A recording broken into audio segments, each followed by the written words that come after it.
Hello दोस्तों, आप सभी का बहुत-बहुत स्वागत है, अभिनंदन है। एसएससी एमटीएस 2025 के लिए मेरे दोस्त आज की इस क्लास में अ, अनुच्छेद से संबंधित दोस्तों क्वेश्चन चर्चा करने वाले हैं और जितने भी दोस्तों क्वेश्चन मैं लाया हूँ, अभी जो आपके तत्काल एग्ज़ाम आपके फेज़ 13 और स्टेनोग्राफर का जो एग्ज़ाम हुआ ना, वहाँ से जितने भी दोस्तों अनुच्छेद से संबंधित क्वेश्चन पूछा गया था, ईडीक्यूटी पे आधारित दोस्तों प्रीवियस ईयर क्वेश्चन मैं आपको कराने वाला हूँ। तो आइए दोस्तों टाइम को वेस्ट ना करते हुए पहला क्वेश्चन देखते हैं, है ना? तो साथीगण ये पहला क्वेश्चन रहा कि भारतीय संविधान में समानता का अधिकार किस अनुच्छेद में निहित है? और दोस्तों ये क्वेश्चन आपके 24 जुलाई के पहले शिफ्ट में दोस्तों पूछा गया था, है ना? और अगर मैं बात करूँ तो फेज़ 13 में दोस्त ये पूछा गया था और बहुत ये ईज़ी क्वेश्चन है। और अगर मैं इस क्वेश्चन का दोस्तों आंसर की बात करूँ ना, तो 14 से लेकर 18 के बीच में दोस्तों समानता के अधिकार के बारे में दोस्तों हमारे संविधान में कहा गया है। जो आप सभी को दोस्तों याद रखनी है, ठीक है? लेकिन दोस्तों इस क्वेश्चन के माध्यम से मैं आपको कुछ इम्पोर्टेंट जो कि एक्स्ट्रा इन्फॉर्मेशन देने वाला हूँ। आपके हमेशा दोस्तों एग्ज़ाम में 6 मौलिक अधिकार से क्वेश्चन पूछा जाता है, जिसमें से समानता का अधिकार दोस्त 14 से लेकर 18 के बीच में हमारे संविधान में दिया गया है। स्वतंत्रता का अधिकार दोस्तों आर्टिकल 19 से लेकर 22 के बीच में दिया गया है। अगर मैं शोषण के विरुद्ध अधिकार की बात करूँ तो 23 से लेकर 24 के बीच में दिया गया है। अगर मैं धार्मिक स्वतंत्रता की बात करूँ तो 25 से लेकर 28 के बीच में कहा गया है। इसी के साथ अगर मैं सांस्कृतिक एवं शैक्षणिक अधिकार की बात करूँ तो 29 से 30 के बीच में कहा गया है। और इसी के साथ संवैधानिक उपचारों का अधिकार की बात करूँ तो आर्टिकल 32 में कहा गया है। दोस्तों क्वेश्चन के अलावा अगर आपको इस तरीके से एक्सप्लेनेशन के साथ क्लास चाहिए तो दोस्तों आप सभी से रिक्वेस्ट है, आप वीडियो को लाइक करके दोस्त चैनल को ज़रूर सब्सक्राइब करना है, ठीक है? आइए दोस्तों अगला क्वेश्चन देखते हैं ना। अगला दोस्तों क्वेश्चन है कि किस संविधान संशोधन ने शिक्षा के अधिकार को मौलिक अधिकार बनाया गया था? दोस्तों ये क्वेश्चन इतना इजी पूछा था ना। और दोस्तों आपके ये स्टेनोग्राफर के 6 अगस्त के थर्ड शिफ्ट में दोस्तों पूछा गया था। और दोस्त आप ये देख सकते हैं आपके ईडीक्यूटी कितना आसान आसान क्वेश्चन पूछ रहा है ना। अगर दोस्तों मैं बात करूँ इस क्वेश्चन का आंसर, जिसमें से 42वां संविधान संशोधन, 44वां संविधान संशोधन, 93वां संशोधन, तो इस क्वेश्चन का आंसर दोस्तों आपके 86वां संविधान संशोधन आ जाएगा। अगर मैं पूछूं कि 86वां संविधान संशोधन अधिनियम कब आया था, तो 2002 में आया था, ठीक है? तो ये भी पॉइंट याद रखिएगा। लेकिन दोस्तों इस क्वेश्चन के माध्यम से मैं आपको कुछ इंपॉर्टेंट और भी एक्स्ट्रा इन्फॉर्मेशन देने वाला हूँ। जैसे कि अगर मैं 42वां संविधान संशोधन की बात करूँ तो ये 1976 में आया था। और इसी संशोधन को दोस्तों लघु संविधान के रूप में कहा जाता है, जो आप सभी को याद रखनी है, ठीक है? अच्छा, अगर मैं कहूँ दोस्तों कि 42वें संशोधन अधिनियम जो प्रस्तावना है ना, इसमें से समाजवादी, पंथ निरपेक्षता और अखंडता, ये 3 शब्द को दोस्तों जोड़ा गया था, जो बार बार आपके एग्जाम में दोस्त हमेशा पूछा जाता है। अभी जो दोस्तों जो 12th आरआरबी एनटीपीसी का जो एग्जाम हो रहा ना, जाके पेपर उठा लो दोस्त। आपके 42वें संविधान संशोधन से संबंधित प्रस्तावना में समाजवादी, पंथ निरपेक्षता और अखंडता से संबंधित क्वेश्चन हर एक शिफ्ट में दोस्त पूछा जा रहा है ना। तो आप सभी को याद रखनी है। इसी के साथ 44वां संविधान संशोधन अधिनियम 1978 में आया था। और दोस्तों इसमें संपत्ति के अधिकार को मौलिक अधिकार से हटाकर एक कानूनी अधिकार बना दिया गया था। ये भी पॉइंट दोस्तों याद रखिएगा, है ना। अगर दोस्तों मैं अगला पॉइंट की बात करूँ तो 61वां संविधान संशोधन अधिनियम 1988 या 1989 आपको दोस्त बतानी कमेंट में कि क्या सही जो कि माना जाएगा, है ना। और इसमें दोस्तों कहा गया कि मतदान करने का जो उम्र है ना, 21 से घटाकर 18 साल कर दिया गया है। ये भी बहुत ही ज़्यादा इम्पोर्टेंट है ना। आपके एग्जाम में 73वां संविधान संशोधन और 74वां संविधान संशोधन, ये दोनों के दोनों 1992 में आया था। 73वां की बात करूँ तो पंचायती राज से संबंधित है। और 74वां की बात करूँ दोस्तों तो शहरी स्थानीय निकाय, जिसे नगर पालिका के रूप में जाना जाता है। ये दोनों के दोनों इम्पोर्टेंट है। हमेशा बार बार दोस्त आपके एग्जाम में 73वां 74वां संविधान संशोधन से दोस्त आपके एग्जाम में क्वेश्चन पूछा जाता है। इसी के साथ अगर मैं 86वें संविधान संशोधन की बात करूँ तो 2002 में आया था। और इसी में दोस्तों 6 से लेकर 14 साल के जितने भी बच्चे ना दोस्तों, उनको मुफ्त और अनिवार्य शिक्षा के अधिकार को बनाया गया था। तो ये सभी के सभी दोस्तों क्वेश्चन के अलावा जितने भी दोस्तों मैं इंपॉर्टेंट इन्फॉर्मेशन दे रहा हूँ, याद रखिएगा आपके एग्जाम के लिए, है ना। साथीगण अगला क्वेश्चन जानने से पहले एसएससी एमटीएस के लिए जितने भी मेरे छात्रगण तैयारी कर रहे हैं, आप सबके लिए टॉपिक वाइज और करंट अफेयर का दोस्त मैं एक ई बुक बनाया हूँ, जो ईडीक्यूटी पर आधारित दोस्तों कुल 21 टॉपिक है। आप ये टॉपिक देख सकते हैं, बहुत ही बेहतरीन, शानदार, जानदार तरीके से बनाया गया है। बहुत साथीगण लेकर दोस्त पढ़ाई कर रहे हैं और ये इन सभी टॉपिक से दोस्तों आपके एग्जाम में क्वेश्चन बार बार पूछा जाता है। तो दोस्तों अगर आपको ये लेना है तो मात्र दोस्तों 21 रुपया लगेगा, आपको ये ध्यान रखना पड़ेगा, है ना। अच्छा, कैसे लेना, तो दोस्तों तो आप इस व्हाट्सएप नंबर के माध्यम से जुड़ सकते हैं ना, इस व्हाट्सएप नंबर के माध्यम से जुड़ सकते हैं ना, इसमें से 1000 क्वेश्चन है। अगर मैं कहूँ दोस्तों इसमें किस प्रकार से क्वेश्चन डाला गया, आप ये देख सकते हैं, बाइलिंगुअल कंटेंट है, बहुत ही बेहतरीन तरीके से साथीगण बनाया गया है ना। तो दोस्तों आइए अगला क्वेश्चन देखते हैं, ठीक है। अगला क्वेश्चन दोस्तों पूछा गया था कि 97वां संविधान संशोधन किससे संबंधित है। दोस्तों ये भी क्वेश्चन आपके 25 जुलाई के थर्ड शिफ्ट आपके फेज 13 में पूछा गया था, है ना, कि 97वां संविधान संशोधन किससे संबंधित है। दोस्तों आप सबको अगर एक्सप्लेनेशन अगर आपने सुने होंगे तो पंचायती राज और नगर निकाय के बारे में दोस्तों 73वां और 74वां मैंने आपको बताया। दोस्तों आप फंस सकते हो कि सहकारी समिति और अनुसूचित जाति जनजाति आरक्षण के बारे में। तो दोस्तों अपने आप से सोचो यार कि अनुसूचित जाति जनजाति आरक्षण के बारे में 102, 3, 4, 5 के बीच में दिया गया है। तो कहीं ना कहीं दोस्तों इस क्वेश्चन का आंसर आपके सहकारी समिति जो इस क्वेश्चन का दोस्तों राइट आंसर आ जाएगा, ठीक है। आप सभी को याद रखनी है, बहुत ही ज़्यादा इंपॉर्टेंट है। हमेशा दोस्त आपके एग्जाम में 97वां संविधान संशोधन से क्वेश्चन पूछा जाता है ना। अगला अगर मैं क्वेश्चन की बात करूं कि अनुच्छेद 356 किस प्रावधान से संबंधित है। दोस्तों स्टेनोग्राफर के 6 अगस्त के पहले शिफ्ट में दोस्तों ये पूछा गया था। और साथ ही अगर आप सबको पता है ना 352, 356 और 360 हमेशा दोस्त क्वेश्चन आपके एग्जाम में पूछा जाता है ना। तो अगर दोस्तों मैं 356 की बात करूं तो दोस्तों वित्त आयोग के बारे में अगर कहूँ तो 280 के बारे में जिक्र किया गया, जो दोस्त आप इसको सीधे से आंसर काट सकते हो। आपातकाल के बारे में दोस्तों 352 के बारे में कहा गया, जो आप सभी को दोस्तों पता होगा, आप भी इसको काट सकते हैं। पंचायती राज व्यवस्था तो हो ही नहीं सकता है। तो राष्ट्रपति शासन जो कि इस क्वेश्चन का दोस्त राइट आंसर आ जाएगा। आप सभी को मेरे दोस्त याद रखनी है, ठीक है। अगर दोस्तों मैं फिर पुनः एक बार और भी आपको रिवीजन करा देता हूँ। 352 दोस्तों राष्ट्रीय आपातकाल से संबंधित है। 356 आपके राष्ट्रपति शासन से संबंधित है। और दोस्तों 360 आपके वित्तीय आपातकाल से संबंधित है। आपके एग्जाम में पूछा गया था कि अब तक भारत में कितने बार आपातकाल लग चुका है, सॉरी वित्तीय आपातकाल। तो दोस्त एक भी बार वित्तीय आपातकाल नहीं लगा हुआ, जो आप सभी को दोस्तों याद रखनी है, ठीक है। अगला अगर मैं क्वेश्चन की बात करूं साथीगण कि भारतीय संविधान का कौन सा अनुच्छेद अस्पृश्यता के उन्मूलन से संबंधित है। दोस्तों ये जाके आप क्वेश्चन मिला लेना यार, अगर मैं आप सबको गलत क्वेश्चन करा रहा हूँ ना तो जाके क्वेश्चन मिला लेना यार। एकदम जो मैं क्वेश्चन दे रहा हूँ ना वाकई में आपके एग्जाम का पूछा गया क्वेश्चन है दोस्त, केवल बिलीव करके यार मेरे साथ जो मैं करा रहा हूँ सो पढ़ो, है ना। और दोस्तों अगर आप सभी को क्लास अच्छा लगे ना यार तो आप सबसे रिक्वेस्ट कर रहा हूँ दोस्त, एक एक वीडियो को निकाल निकाल कर दोस्त दूसरे का चैनल से, और दोस्त मैं क्वेश्चन को छांट छांट कर आप सबको प्रैक्टिस करा रहा हूँ, ठीक है। एक पीपीटी बनाने में दोस्तों मेरे को 2 से 3 घंटा टाइम लगता है और एक क्लास तेरे को देने में दोस्तों कम से कम 4 से 5 घंटा लगता है। तो कहीं ना कहीं दोस्त मैं आपके लिए इतना मेहनत करता हूँ ना यार, तो आप सभी का एक कर्तव्य होता है यार, हमें भी आप सपोर्ट करो, है ना। तो वीडियो को लाइक और चैनल को जरूर सब्सक्राइब करना है ना। अगर दोस्तों मैं इस क्वेश्चन का राइट आंसर की बात करूं तो आर्टिकल 17 आ जाएगा, जो आप सभी को याद रखनी है।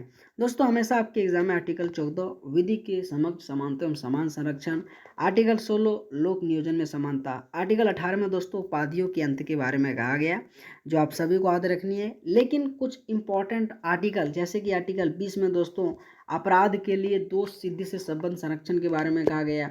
आर्टिकल 21 में जीवन और व्यक्तिगत स्वतंत्रता के बारे में कहा गया।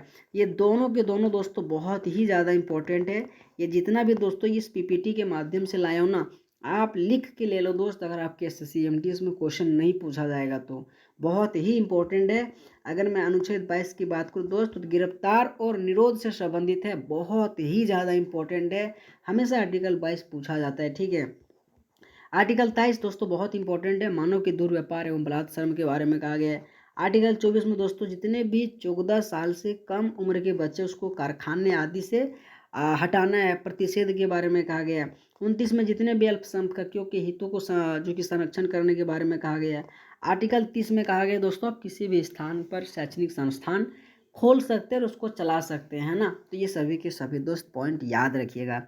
अगर मैं अगला क्वेश्चन की बात करूं कि भारत के मूल संविधान में कितनी अनुसूचियां थी, वर्तमान में कितनी है। दोस्तों जब इस तरीके से क्वेश्चन आपके एग्जाम में पूछा जाता है ना, तो दोस्त आंख से मेरे को आंसू आता है। बोले सर क्यों आंसू आता है? क्योंकि भाई इतना लल्लू टाइप आपके ईटू कीटू क्वेश्चन पूछ रहा है जो इसका अंदाजा ही नहीं। दोस्त देखो यार, स्टेनोग्राफर के 6 अगस्त के पहले शिफ्ट में पूछा गया है। तो दोस्तों ऐसा बताओ, कोई ऐसा साथीगण है जिन्होंने इस क्वेश्चन का आंसर गलत किया होगा?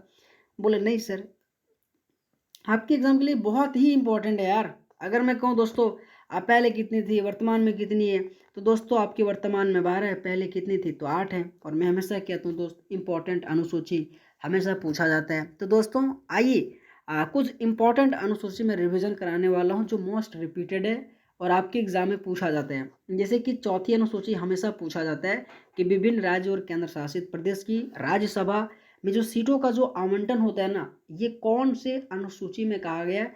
तो फोर्थ अनुसूची में कहा गया है। बहुत ही ज़्यादा इंपॉर्टेंट है, याद रखिएगा। पांचवा अनुसूची भी बहुत इंपॉर्टेंट है, अनुसूचित क्षेत्र और अनुसूचित जनजाति के प्रशासन और नियंत्रण से संबंधित है।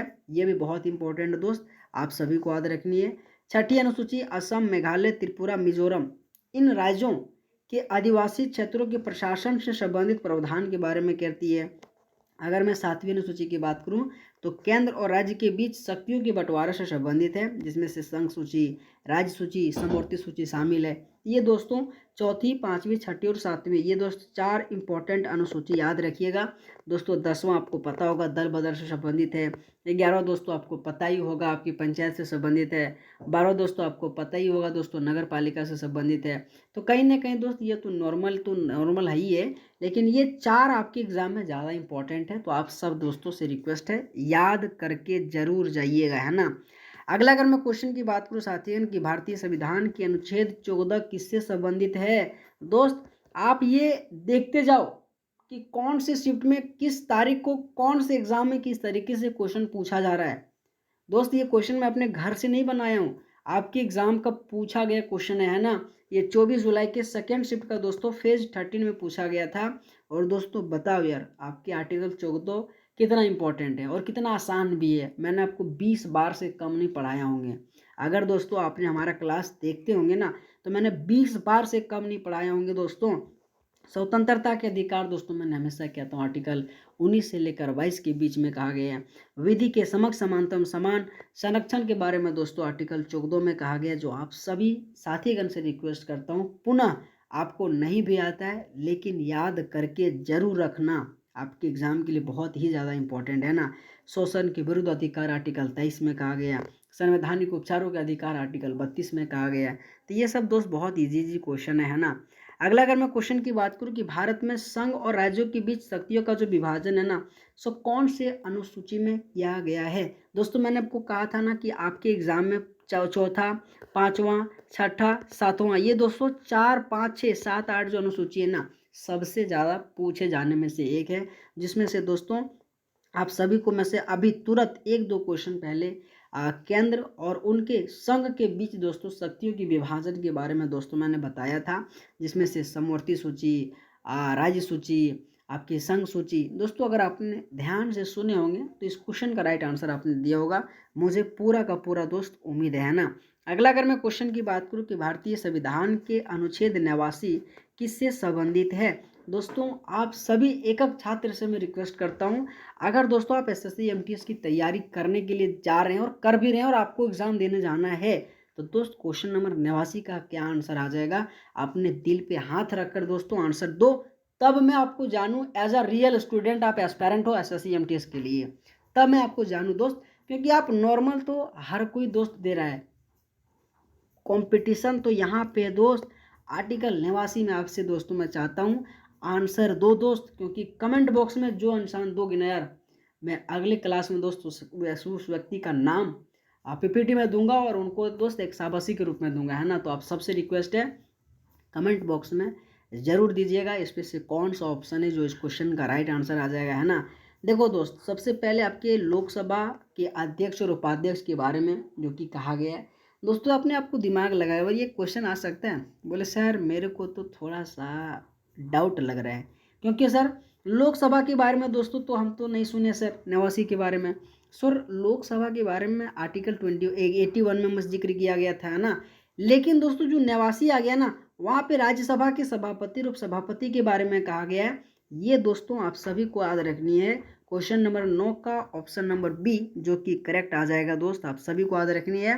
पुनः दोस्त एक और खतरनाक क्वेश्चन मैं आप सबके बीच पेश कर रहा हूँ। आर्टिकल 85(2) के अंतर्गत राष्ट्रपति किस शक्ति का अधिकार है? दोस्त ये भी क्वेश्चन का आंसर दो, तब मैं आपको जानूं कि आप क्या लेवल हो और किस तरीके से दोस्त आप तैयारी कर रहे हो, है ना। दोस्तों आपातकाल की घोषणा करना, अगर दोस्तों आपने ध्यान से सुने होंगे इस क्लास को ना, तो इस क्वेश्चन का आंसर आप ऑप्शन नंबर 1 काट सकते हैं। संसद के सत्र को बुलाना दोस्तों 108 में कहा गया है। लोकसभा भंग करना दोस्तों इस क्वेश्चन का राइट आंसर आ जाएगा, जो आप सभी को याद रखनी है, बहुत ही ज़्यादा इंपॉर्टेंट है।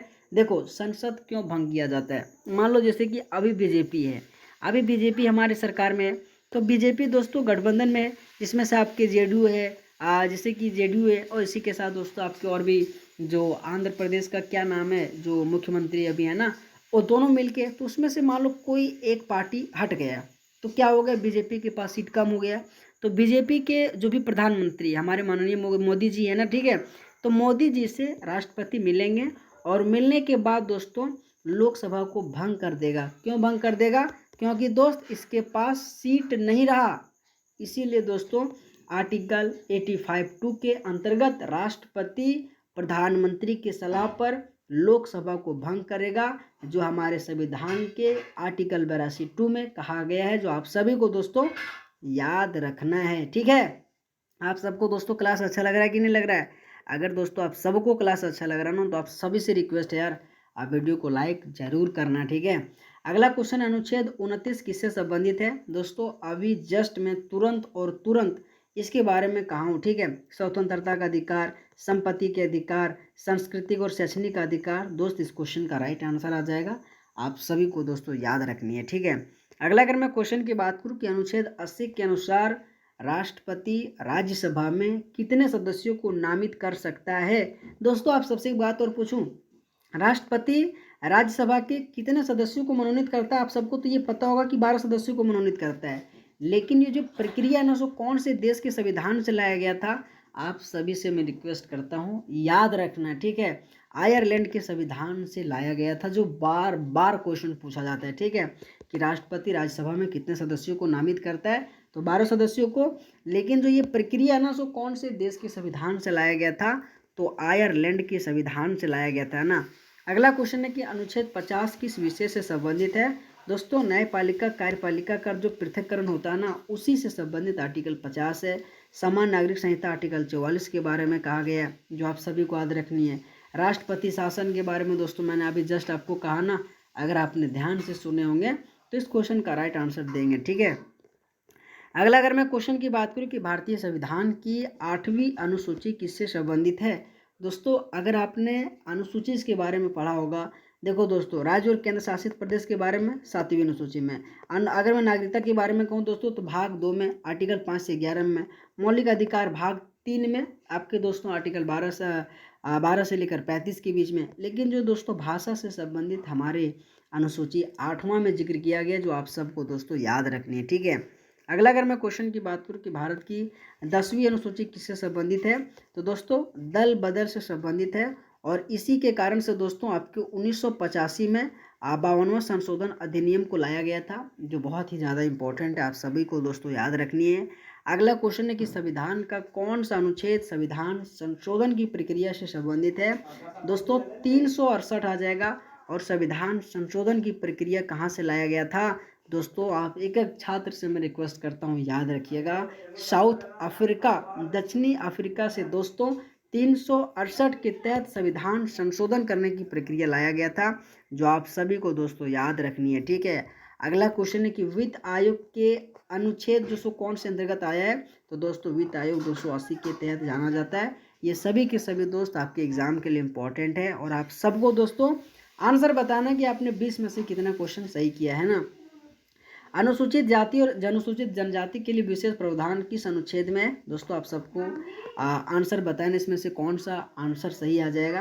तो दोस्तों जो ऑल ऑफ द अबव है जो ना 15(4) में भी दोस्तों इसके बारे में कहा गया, 46 के बारे में कहा गया, 335 में भी कहा गया। तो इस क्वेश्चन का राइट ऑप्शन नंबर डी आ जाएगा। ठीक है, अगला अगर मैं क्वेश्चन की बात करूँ कि संविधान के किस अनुसूची में केंद्र और राज्यों के बीच शक्तियों का विभाजन के बारे में कहा गया है, तो दोस्त 7वीं अनुसूची में कहा गया है। इसी के साथ अगला क्वेश्चन की बात करूँ तो 6ठी अनुसूची किससे संबंधित है। दोस्तों आप एक छात्र से रिक्वेस्ट करता हूँ, अगर आपने इस क्लास को ध्यान से सुने होंगे और 6ठी अनुसूची के बारे में दोस्तों मैंने एक्सप्लेन किया था, आप सबसे रिक्वेस्ट करता हूँ कमेंट बॉक्स में आंसर करने, ठीक है। तो दोस्तों मैं आप सबसे एक बार और पुनः रिक्वेस्ट कर रहा हूँ, अगर आप एसएससी एमटीएस के लिए दोस्तों बेस्ट तरीके से तैयारी करना चाहते हैं तो दोस्त जो 21 रुपये में जो 21 टॉपिक दे रहा हूँ ना, बहुत ही शानदार है, बहुत साथी का लेकर पढ़ाई भी कर रहे हैं। तो दोस्त अगर आपको लेना है तो मात्र इस व्हाट्सअप नंबर के माध्यम से जुड़िएगा, मात्र 21 रुपया लगेगा। आप ये देख सकते हैं दोस्त, इसी तरीके से क्वेश्चन डिजाइन किया गया है। करंट अफेयर से संबंधित दोस्तों आपके दिया गया है स्पोर्ट्स करंट अफेयर, वर्तमान में कौन क्या है, जो आपके इंडेक्स है, संयुक्त सैन्य अभ्यास है, पुरस्कार एवं सम्मान है, कम से कम ये दोस्त 5 टॉपिक करंट अफेयर से दोस्तों आप पढ़ के आइएगा। और जितने भी ये इंपॉर्टेंट टॉपिक है बहुत ही ज़्यादा इंपॉर्टेंट है। तो दोस्तों अगर आप सबको क्लास अच्छा लगा होगा और अगर आपको इसी तरीके से क्लास चाहिए तो आप सभी से रिक्वेस्ट है, आप वीडियो को लाइक करके दोस्त चैनल को जरूर सब्सक्राइब करना, ठीक है। ऑल द बेस्ट, आप सभी को बहुत बहुत धन्यवाद। थैंक यू सो मच आप सभी साथीगण का।